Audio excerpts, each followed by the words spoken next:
आज सुबह ही जब मैंने राहुल गांधी का एक वीडियो क्लिप देखा जो कि कांग्रेस पार्टी की तरफ से जारी किया गया था, और वो कांग्रेस के ही एक कार्यक्रम में बोल रहे थे। 1 मिनट का वीडियो क्लिप था, लेकिन वो किसी को भी चौंका देने के लिए काफी था। मैं आसानी से किसी बात पर चौंकता नहीं हूं, लेकिन मैंने जब उसको सुना, उसमें राहुल गांधी ये कह रहे हैं कि नरेंद्र मोदी ने अपनी यात्रा सिस्टम को पूरी तरीके से अपने सिस्टम पर पूरी तरीके से अपना कंट्रोल स्थापित करने से की थी, लेकिन वो कंट्रोल अब उनके हाथ से निकल गया है। अब सिस्टम की बागडोर, सिस्टम उनके शिकंजे में नहीं है, और उसका उन्होंने प्रमाण इस रूप में पेश किया कि वो लोग जो कि बड़े बड़े मुकामों पर बैठे हुए हैं, चाहे वो इंटेलिजेंस ब्यूरो में बैठे हुए हों, चाहे वो चुनाव आयोग में बैठे हुए हों, उनकी तरफ से विपक्ष के नेता के रूप में राहुल गांधी के पास संदेश जा रहे हैं। सूचनाएं सरकार के अंदर से, व्यवस्था के भीतर से खुफिया तौर पर या खामोशी के साथ में भारतीय जनता पार्टी का जो प्रमुख विपक्ष है कांग्रेस, उसके नेता के पास वो सूचनाएं जा रही हैं। पहला उनकी बात का जो पहला पक्ष है वो ये है, जो कि बहुत महत्वपूर्ण है। मैंने आज तक किसी को इस तरह की बात करते हुए नहीं सुना। हम लोग तो नरेंद्र मोदी जब नई सत्ता में आए थे उससे पहले से राजनीति को देख परख रहे हैं, तब भी इस तरह की बात किसी ने नहीं कही, न सत्ता पक्ष न विपक्ष ने। बिल्कुल नए किस्म की बात है। दूसरी बात राहुल गांधी ने ये कही कि एक आर्थिक सुनामी आने वाली है। ऐसी बात बहुत से लोग कर चुके हैं, लेकिन उनकी बात में इसलिए दम है क्योंकि अभी कल ही एक अफवाह उड़ गई थी जो ब्लूमबर्ग की रिपोर्ट पर आधारित थी। ब्लूमबर्ग दुनिया की सबसे बड़ी वायर सर्विस है, तो उसकी रिपोर्ट का बड़ा महत्व है, लेकिन सरकार ने उसका खंडन कर दिया। ठीक है, हम सरकार के खंडन पर विश्वास कर लेते हैं, हम ये नहीं कह रहे सरकार के खंडन से हम झगड़ा नहीं कर रहे कि भारत की रिजर्व बैंक ने सोना बेचा, तो लेकिन किस अर्थव्यवस्था के बारे में अगर ये अफवाह है और ब्लूमबर्ग जैसी बड़ी संस्थान है, प्रतिष्ठित संस्थान है, ये खबर अपुष्ट सूत्रों से ही सही उन्होंने जारी की, सारी दुनिया में खबर फैल गई। कौन रोक सकता है सारी दुनिया में उस खबर को फैलने से? इसका सीधा मतलब है कि भारत की अर्थव्यवस्था के ऊपर दुनिया में अब किसी को विश्वास नहीं रहा। हम जानते हैं कि 2.5 लाख अरब रुपए से ज्यादा का की विदेशी जो मुद्रा है वो भारत के बाजार से निकाली जा चुकी है, और रोज उसके अंदर बढ़ोतरी हो रही है। रोज अखबार में आता है कि अब इतने और बढ़ गए, निकाले जाने वाली जो रकम है वो इतनी और बढ़ गई। तो भारत की अर्थव्यवस्था काफी बड़े संकट की शिकार है। राहुल गांधी ने कहा कि ऐसी आर्थिक सुनामी आने वाली है जैसी किसी ने सोची भी नहीं होगी, देखी भी नहीं होगी। तीसरी बात उन्होंने कही, जो उनका कयास है, उनकी भविष्यवाणी है, हम उसको नजरअंदाज भी कर सकते हैं, लेकिन उस पर गौर तो किया ही जाना चाहिए। राहुल गांधी कहते हैं कि उनका अपना आकलन यह है कि साल भर के बाद नरेंद्र मोदी प्रधानमंत्री नहीं रहेंगे। अब ये 3 बातें हैं। मैं नई परख के दर्शकों के लिए मैं चाहता हूं आप लोग खुद भी राहुल गांधी का वो क्लिप सुन लीजिए, उस क्लिप को सुनिए, खुद गौर कीजिए। उसके बाद में गेंद मैं विनोद जी के पाले में फेंकूंगा कि वो इस राहुल गांधी की बातों को किस तरीके से डिकोड करते हैं। सुनिए वो क्लिप। आर्थिक सुनामी आ रही है, भयंकर आर्थिक सुनामी अब आ रही है। उसका कारण है कि हिंदुस्तान का जो प्रोटेक्शन का सिस्टम था, जो इंटरनेशनल इकोनॉमी से एक प्रकार से शॉक अब्जॉर्बर था, उसको बीजेपी ने हटा दिया है। तो एक तरफ से भयंकर आर्थिक सुनामी आ रही है, प्राइसेस बढ़ रही हैं, और ये अभी शुरुआत देखी आपने। ऐसी इकोनॉमिक क्राइसिस आएगी हिंदुस्तान में जो आपने अपने लाइफ में नहीं देखी होगी। ये हो रहा है, इसको आप कोई रोक नहीं सकता है। दूसरी तरफ क्या हो रहा है, हिंदुस्तान के अंदर, सिस्टम के अंदर इंस्टीट्यूशनल रिवोल्ट हो रहा है। तो आप सोचती हैं कि इलेक्शन कमीशन फुली कंट्रोल्ड है, वो 3 साल पहले फुली कंट्रोल्ड है। चीफ इलेक्शन कमिश्नर के मैसेजेस मेरे पास आ रहे हैं, head of intelligence system, senior judiciary, सारों के सारे रिवोल्ट कर रहे हैं, इंफॉर्मेशन दे रहे हैं हमें।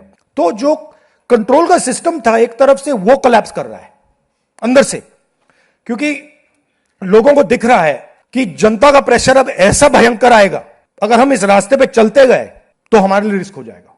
आप क्या सोचते हो, अगर जनता को मालूम है कि इलेक्शन सिस्टम रिग्ड है और जनता की मतलब इकोनॉमिक प्रेशर, गरीबी, दर्द के कारण जनता में गुस्सा आ गया, आप क्या सोचते हो कि इलेक्शन कमिश्नर को डर नहीं लगेगा कल क्या होने वाला है? तो अब क्या हो रहा है, सिस्टम अंदर से ऐसे हिल रहा है पूरा। और मैं आपको ये बता दूं कि मेरे पास इंफॉर्मेशन आ रही है, सिस्टम मुझे इंफॉर्मेशन दे रहा है, मोदी जी के बारे में, शाह जी के बारे में, उनके बेटों के बारे में, मिनिस्टर्स के बारे में, अजीत डोवल के बारे में, पूरा इंफॉर्मेशन है, धड़ाधड़ हमारे सिस्टम से आ रहा है। अब यह हो सकता है कि जनता के प्रेशर को यह सप्रेस करने की कोशिश करें, इमरजेंसी जैसी चीज कर दे, हो सकता है। बट अब हम दूसरी स्टेज में जा रहे हैं। पहले हम फुल कंट्रोल स्टेज में थे, अब ये आउट ऑफ कंट्रोल जा रहा है इनके। मैं मोदी जी के पास जाता हूं, जब मीटिंग में जाता हूं, मैं आपको बताऊं, मेरे पास मोदी जी के पर इतना इंफॉर्मेशन है, मोदी जी जानते हैं, मैं भी जानता हूं। जब मैं उनसे मिलता हूं, भैया आंख में आंख लगाना रहा, हिलना पड़ता है, क्योंकि वो जानते हैं कि जिस सिस्टम को मैंने कंट्रोल किया था वो सिस्टम कोलैप्स कर रहा है और पूरा इंफॉर्मेशन इसको दे रहा है। तो ये डायनामिक चल रही है। और आप देखना, मेरे अंदाजे से, मेरा असेसमेंट है, 1 साल के अंदर मोदी जी प्राइम मिनिस्टर नहीं होंगे। विरोध जी, आपने भी इस क्लिप को सुना, आपने पहले भी सुन रखा होगा, नई परख के दर्शकों ने भी इस क्लिप को सुना। अब हम लोगों को चाहिए कि इन बातों को डिकोड कराएं। देखिए, राहुल गांधी की पिछले दिनों जो छवि उभरी है, धीरे धीरे करके उनकी एक गंभीर नेता के रूप में उनकी छवि बनती जा रही है। भाजपा वाले इसको नहीं मानेंगे, उनको छोड़ दीजिए उनके हाल पर, लेकिन हमें साफ दिखाई पड़ रहा है कि उनकी छवि गंभीर नेता, ऐसा कोई राजनीति का क्षेत्र नहीं है इसको वो संबोधित ना करते हो। वो हर जगह मौजूद हैं, गरीब आदमियों में भी मौजूद हैं, संगठनों के बीच में भी जाते हैं, सब कुछ करते हैं। अब उन्होंने ये बात कही है, आप इसको किस तरीके से डिकोड करेंगे विनोद जी? देखिए, ऐसा है कि ये अब से नहीं, राहुल गांधी कई दिनों से इतनी प्रत्यक्ष रूप से नहीं कही, इतनी विस्तार से नहीं कही, लेकिन वो लगातार ये कह रहे हैं कि मोदी जो हैं वो विचलित हैं, वो परेशान हैं, और वो उनकी भाव भंगिमा पे, उनकी बॉडी लैंग्वेज पे कमेंट करते हैं। एक बार उन्होंने पार्लियामेंट में खड़े होके कोई 16 शब्द इस्तेमाल हो गया कहीं, विच साउंड लाइक एप्स्टीन, तो उन्होंने कहा कि आई रिमेंबर द वर्ड 16, और फिर उसके बाद उन्होंने कुछ नहीं कहा। पार्लियामेंट के भीतर ये हुआ। क्या उनका इशारा एप्स्टीन की तरफ था, किस तरफ था, ये तो स्वयं जानते हैं वो। लेकिन वो इस तरह के इन्वेंडो से, इस तरह से अप्रत्यक्ष बात करके वो ये बता रहे हैं जनता को कि हमारे प्रधानमंत्री is not a free agent, वो कॉम्प्रोमाइज्ड हैं, बार बार बोल चुके हैं वो। और ये डोनाल्ड ट्रंप के संदर्भ में बोले हैं वो, ये इजराइल के संबंध में बोले हैं वो, कि डोनाल्ड ट्रंप की माननीय प्रधानमंत्री हमारे फ्री एजेंट नहीं है, स्वयं से अपने फैसले नहीं वो ले पा रहे हैं। और जो अब बात कही है उन्होंने, अगर अभय जी ये सच है, सच्चाई ये है कि शुरू में 2014 और 15 के बीच में जब ये सरकार बनी, मोदी जी की सरकार बनी, तो उस वक्त ये लगातार प्रचार किया जाता था हश टर्म्स में, through word of mouth, rumour spreading society के जरिए, कि मोदी के राहुल गांधी के भीतर के सर्कल में मोदी के लोग हैं जो उनको खबर पहुंचाते हैं, और लगातार उनको इस बात की विस्तृत जानकारी रहती है कि राहुल गांधी अब क्या करने वाला है। ये साइबर वॉर हो सकती है, साइकोलॉजिकल वॉर जिसको बोलते हैं। साइबर वॉर एक पुराना तरीका है जिससे कि आप अपने प्रतिद्वंदी को अनसर्टन बना देते हैं, उसकी स्थिरता में आप उसको डामाडोल करने के लिए, उसकी स्थिरता को खत्म करने के लिए ये सब फैलाते हैं। उसके अंदर जो अपना जज्बा होता है वो खत्म करने के लिए ये आप फैलाते हैं। साइबर वॉर, साइकोलॉजिकल वॉर बोलते हैं इसको। अगर ये राहुल गांधी ने जो बोला है कि सरकार के भीतर के लोग मंत्री हैं या ब्यूरोक्रेट्स हैं, सिस्टम के भीतर के लोग वो उनको बता रहे हैं, इंटेलिजेंस के लोग बता रहे हैं, यहाँ चुनाव आयोग का भी नाम लिया है उन्होंने। हाँ, चुनाव आयोग का नाम लिया उन्होंने, मुझे पता है, मैंने सुना वो। अगर ये सच है तो मेरी एक आकलन है जो कि मैं समझता हूं कि वो अलग होगा लोगों से, उनको ये बात बोलनी नहीं चाहिए थी। Rahul should have said this.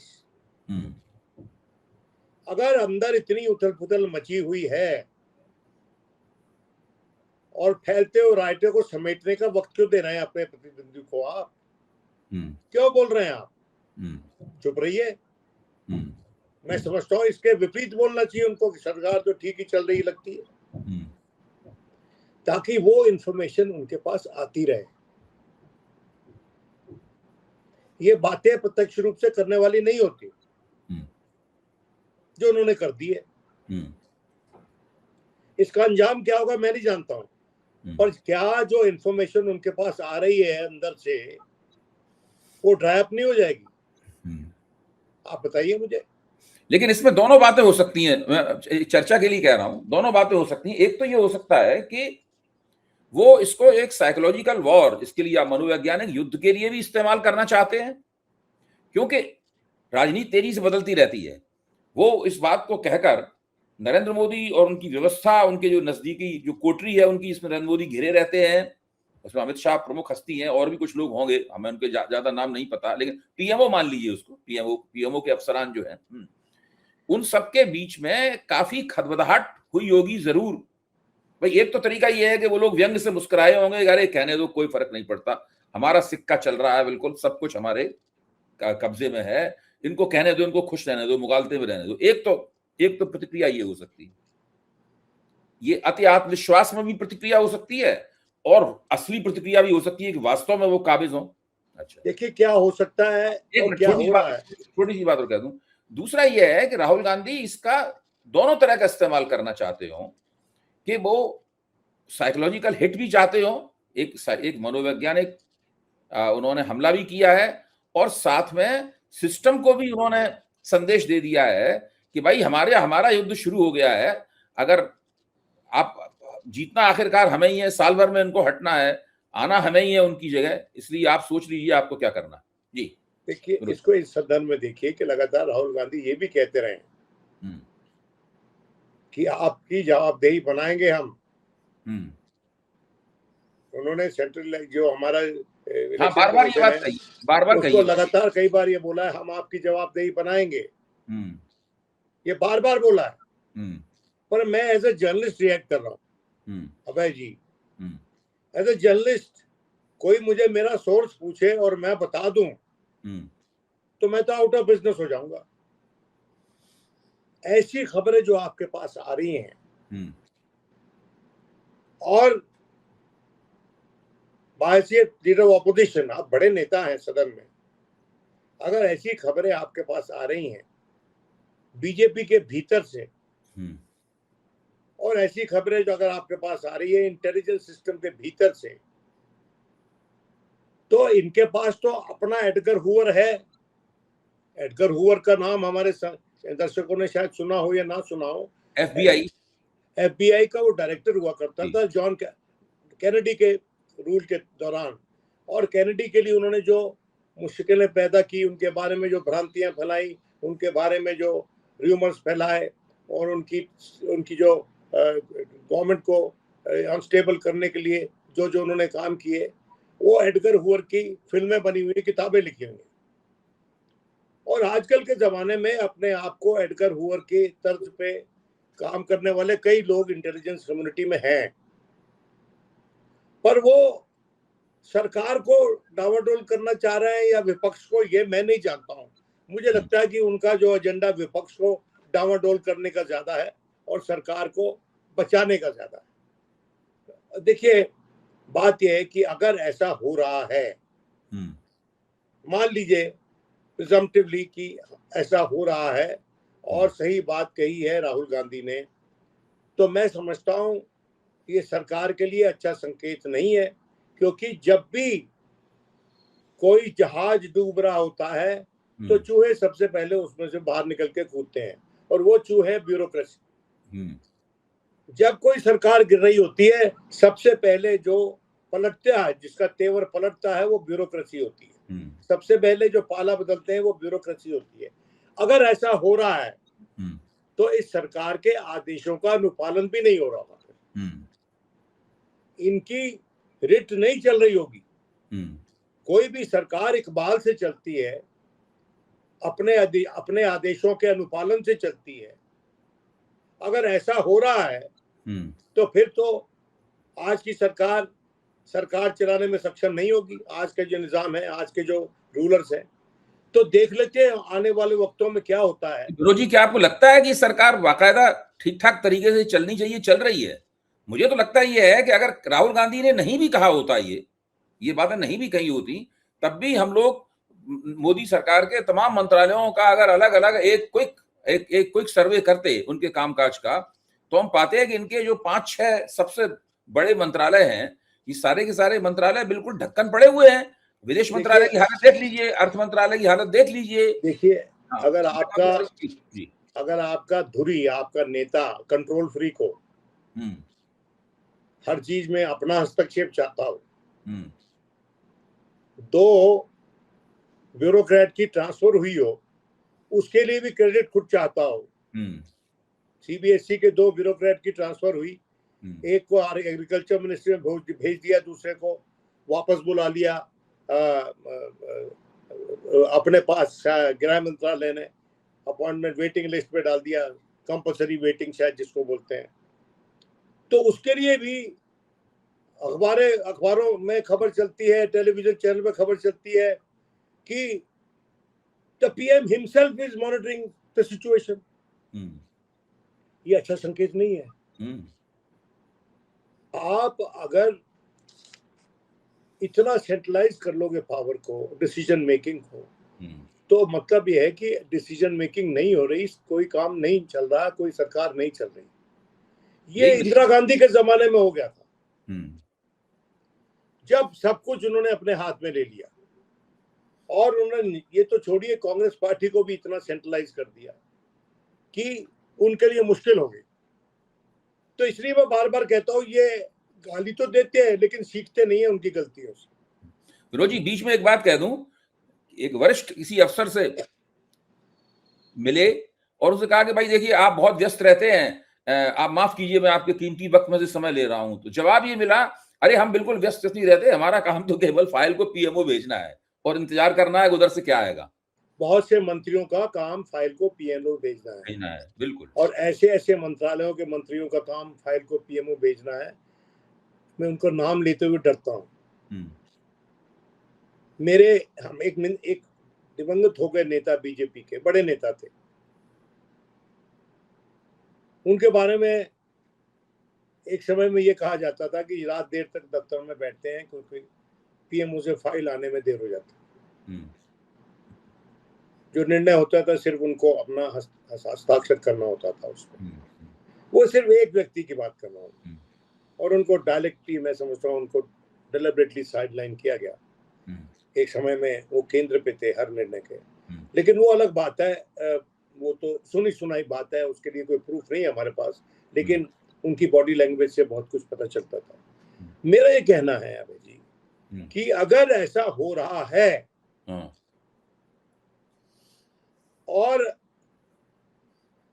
ये बात अगर इंदिरा गांधी के जमाने में इंदिरा गांधी को पता चलती तो किसी को कानो कान खबर नहीं होने देती। वो जो लोग ये सी बात कर रहे हैं उनके साथ रास्ता करती, उनके साथ इंटरफेस का जरिया निकालती और लगातार उनसे इंफॉर्मेशन मिलती रहे, उसका साधन बनाती। जो राहुल ने बोला है, देखिए प्रॉब्लम क्या है कि राजनीति में आपको काइयां होना पड़ता है, कनिंग होना पड़ता है, और ये आदमी बहुत भोला है और जोश में कई बार ऐसी बातें कह देता है जो नहीं कहनी चाहिए। और मेरा यह मानना है कि राहुल गांधी से शायद ये गलती हुई है, लेकिन हो सकता है कि बात उनके पास ऐसी इंफॉर्मेशन हो कि बात प्रत्यक्ष रूप से सामने आने वाली हो, तो उन्होंने एक तरह से उसको प्रेडिक्शन के तौर पे बोला है, क्योंकि उन्होंने ये कहा है कि अगले बरस तक वो सत्ता में नहीं रहेंगे। देखिए एक बात आपको बताता हूं, एक बार सेंट्रल हॉल में पार्लियामेंट के उन्होंने बैठ के कहा कि बीजेपी के बारे में कि they will not be in power after the next elections.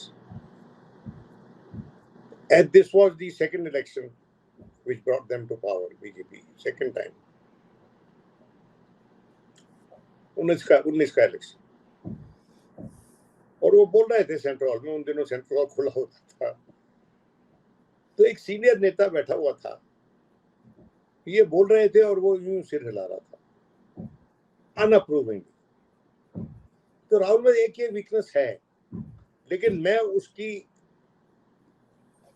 अपने उनके आकलन पे उंगली नहीं उठा रहा हूं, क्योंकि वो अपनी तरफ से वो आकलन ईमानदारी का करते हैं, और जो उन्होंने बोला होगा वो सच में वही उनकी नॉलेज होगी, वही उनकी जानकारी होगी, क्योंकि वो झूठ बोलने वाला व्यक्ति नहीं, वो सच बोलता है हमेशा। और राजनीति में सच बोलना जो होता है ना, बहुत खतरनाक होता है अपने लिए। अगर मैं बोल दूं कि मेरे पास कोई ऐसा यंत्र आ गया है जिसके चलते मैं अगला इलेक्शन जीत जाऊंगा, तो क्या मेरे घर में बर्गलरी नहीं होगी, सेंधमारी नहीं होगी मेरे घर में? ये राजनीति है, इसमें स्टिल वाटर्स रन डीप। जितने बड़े बड़े नेता थे, लंबे समय तक पावर में रहे, वो सब कम बोलते थे। नाम गिना दूं उनके, अर्जुन सिंह, नरसिम्हा राव, ये सब कांग्रेसी है, कम बोलने वाले कांग्रेसी।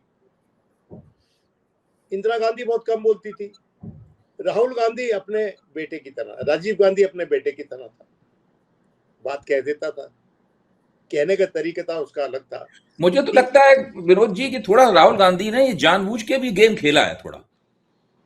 इसके पीछे ऐसा नहीं है कि वो एक स्वाभाविक रूप से सच्ची बातें बोलते हैं, वो तो है ही बात आपकी सही, मैं उससे सहमत हूं, लेकिन मुझे लगता है कि ये जानबूझ के एक एक एक एक एक एक दांव है, मतलब जो चला गया है, क्योंकि मैंने आपको बताया ना कि वो अक्सर ये बात कह देते हैं जी, his effort is to unsettle Modi. हाँ, उसको अनसेटल करना चाहते हैं।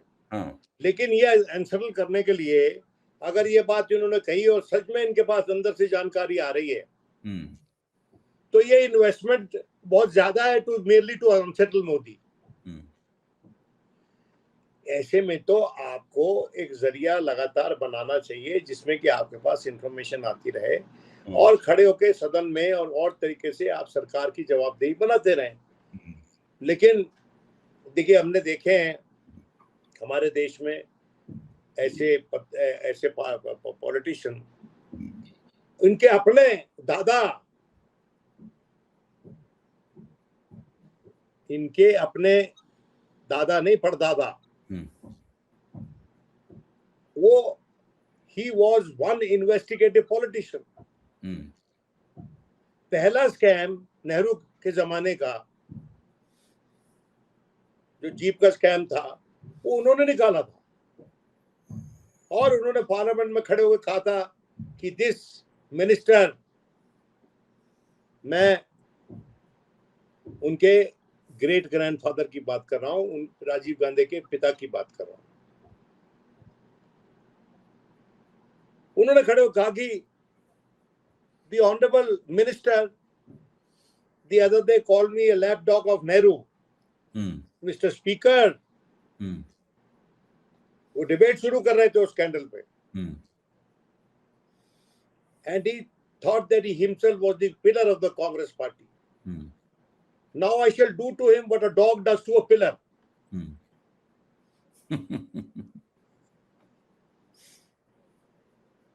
ये फिरोज गांधी ने बोला। फिरोज गांधी वो पॉलिटिशियन था जो अंदर खाते की जो गड़बड़ियां हो रही थी निकाल के बाहर लाते थे। और उस जमाने में ऐसे कई पॉलिटिशियंस थे।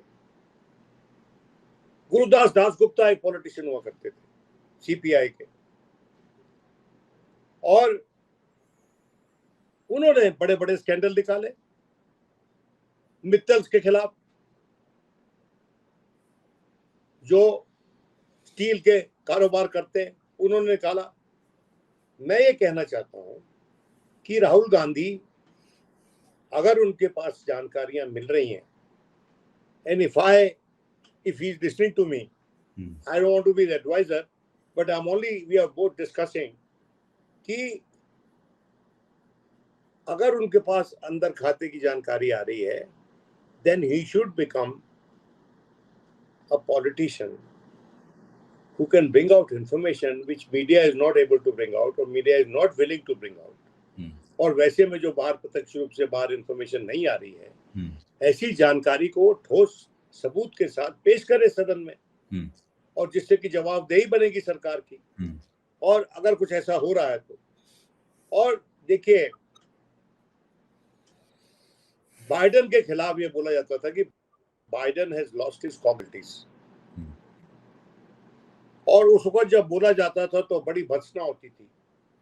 अब उसकी वाइफ ने स्वयं आके तथ्य कर दिया कि ये बात सच है, ये प्रॉब्लम हो गई थी मेरे हस्बैंड में।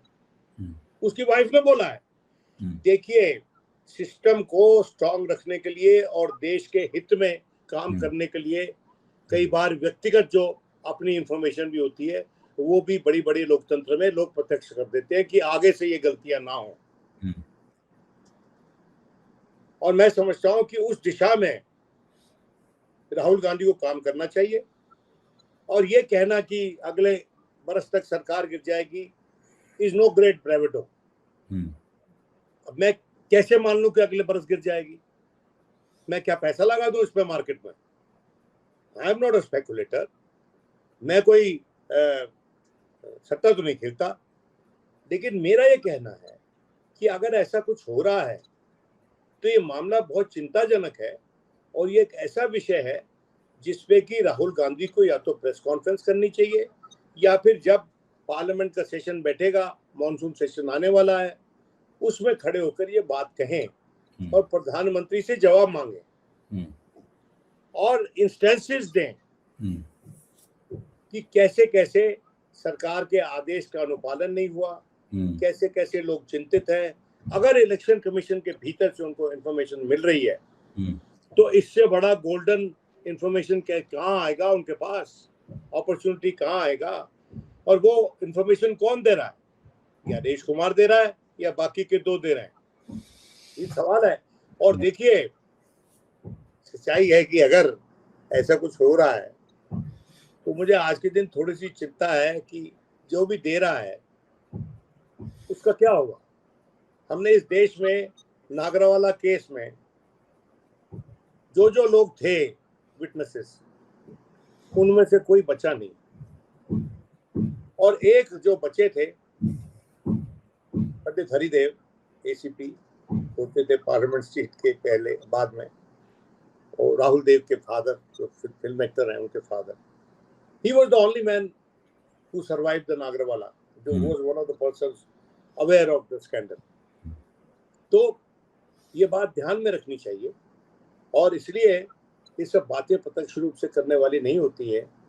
स्टेट्समैनशिप इस बात में होती है, लीडरशिप इस बात में होती है, राजनीति इस बात में होती है कि आपके पास अगर इंफॉर्मेशन आ रही है तो उसका ढोल मत पीटिए,